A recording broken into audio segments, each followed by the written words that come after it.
Hey, Impact Church, welcome back to another Friday. This week is flying by. We are ready for the weekend, and I hope you're excited for what God has next. For this Sunday, we're going to have fun.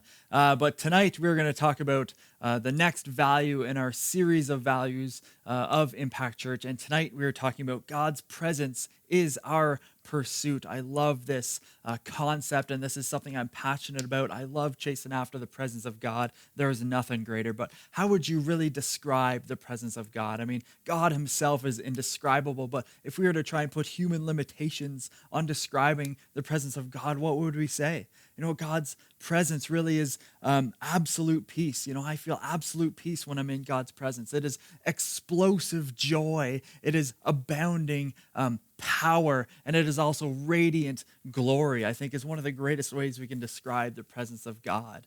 And you know what? Through all of human history, there's really been a pursuit or a chase for something that is greater than themselves. People are searching for something that they're longing for something deeper and greater than themselves. And this pursuit, this chase seems to always find its finality, its ending when people come face to face with an encounter with the presence of their maker themselves. And not only that, but when they find their maker, their creator, they actually find out more about who they themselves really are. And Exodus in chapter 3, Moses, he asks God this question. He says, God, who am I?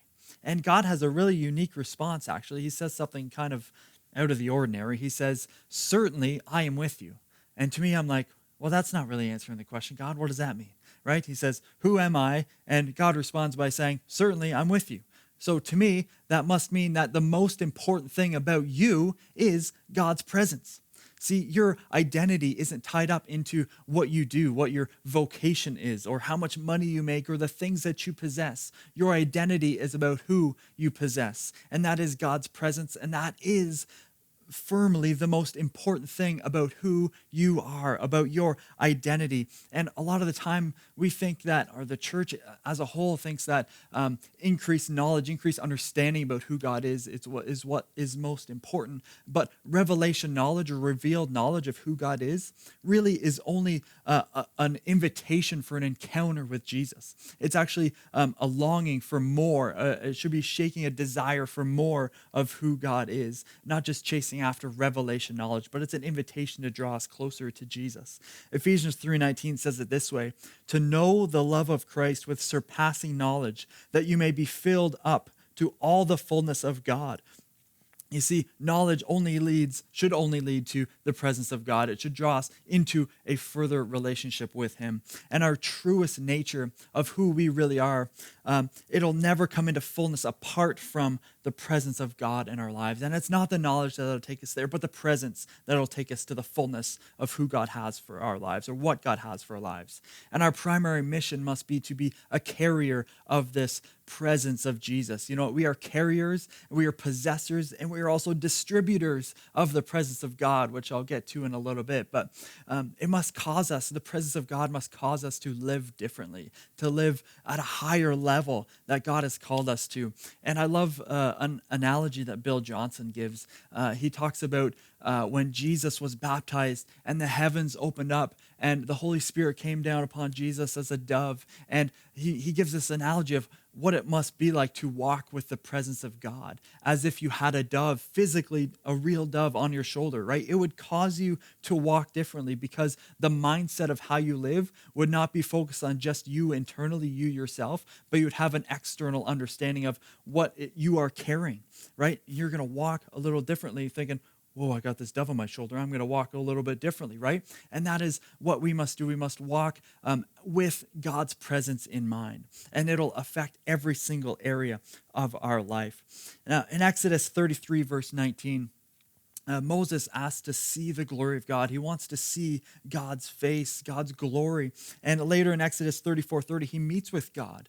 And then Moses' face actually starts to shine and radiate because he had an encounter with the goodness of God. And it is this very presence that actually sets us apart from the world. This is what differs you and I from the world around us. In Exodus 33:16, it says, "For your presence among us sets your people and me," this is Moses talking, "sets us apart from all other people on the earth. See, the presence of God is our pursuit because it is our distinguishing feature. This is what sets us apart from the world and brings us to a higher level. And we should be so grateful that we live in the covenant in which we do, the New Testament covenant, that we get to carry and host the presence of God. Whereas in the Old Testament, they didn't have that privilege. And, it's kind of crazy to think that God actually walked amongst mankind. God walked with Adam and Eve in the Garden of Eden, until Adam and Eve sinned. And then the presence of God lifted out of the garden. And God is so good. God is so cool. God is such a redeeming God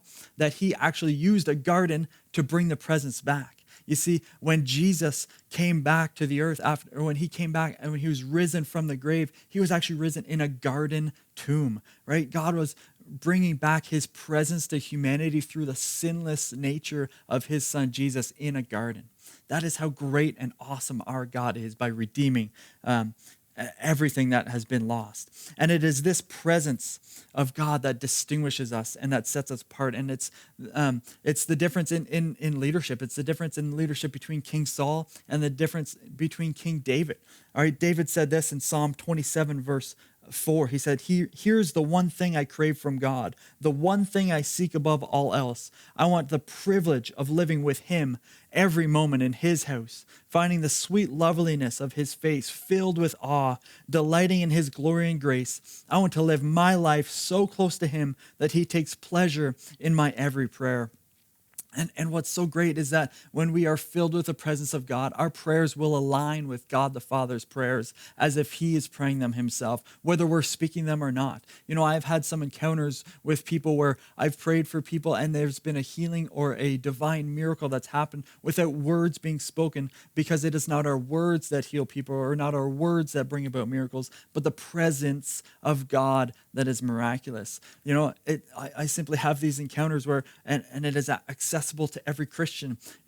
I spend 10, 15 seconds before I'm praying someone and lay hands on them. I look internally at who is inside of me, the fact that I'm a carrier of God's presence. And I just meditate on the fact that his fullness is in me, and that if I'm a carrier of God's presence, I can also be a distributor of God's presence. And as the hands are being laid, there's a distribution or transfer of power from the Christian's hands, from the believer's hands, into that limb or whatever that is hurting and needs healing.